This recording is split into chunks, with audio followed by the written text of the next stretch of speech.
கர்த்தருடைய பரிசுத்த நாமத்திற்கு மகிமை உண்டாகட்டும். இந்த நாளில் கூட சங்கீதம் 34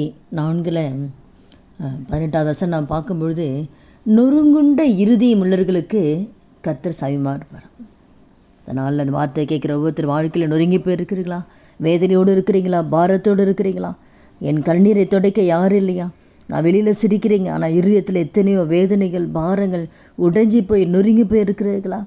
இரவெல்லாம் உங்கள் கண்ணீரால் படுக்கை நனைத்து கொண்டு இருக்கிறீங்களா? கர்த்தர் உங்களுக்கு தான் சொல்கிறாரு, நொறுங்கி போயிருக்கிற உங்களுடைய இருதயத்துக்கு ஆண்டவர் சமீபமாக இருக்கிறார்.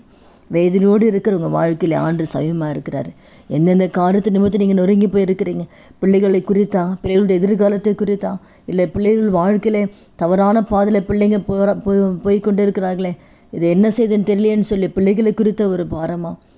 இல்லை குடும்பத்தின் தேவைகள், எந்த காரியத்தை குறித்து உங்கள் இருதயம் நொறுங்கி போய் இருக்கிறதோ அந்த காரியத்தில் கர்த்தர் உங்கள் சமீபமாக இருந்து ஆண்டவர் நறுங்குண்ட ஆவியுள்ளவர்களை ரட்சிக்கிறார். அந்த நொறுங்கி போன இருதயத்தில் இருக்கிற அந்த வேதனைகள், பாரங்கள், கவலைகளை கர்த்தர் மாற்றி ஆண்டவர் ஒரு சமாதானத்தை ஆண்டவர் கொடுக்க போகிறார். ஒரு சந்தோஷத்தை ஆண்டவர் கொடுக்க போகிறார். அதனால் யாருக்கு சமீபமாக இருக்காருன்னா உங்களுக்கு தான். நொறுங்கி போய் இருக்கிற உங்களுக்கு தான் கர்த்தர் உங்கள் கூடவே இருக்கார்.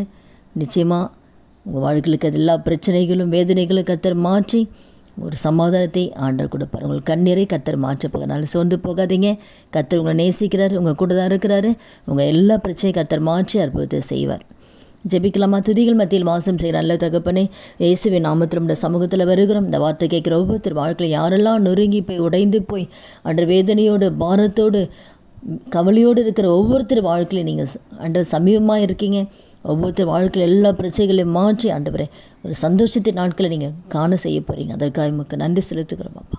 இயேசுவின் நாமத்தில் ஜெபிக்கிறோம் நல்ல பிதாவே, ஆமேன். கர்த்தர் நாமத்துக்கு மகிமை உண்டாவதாக.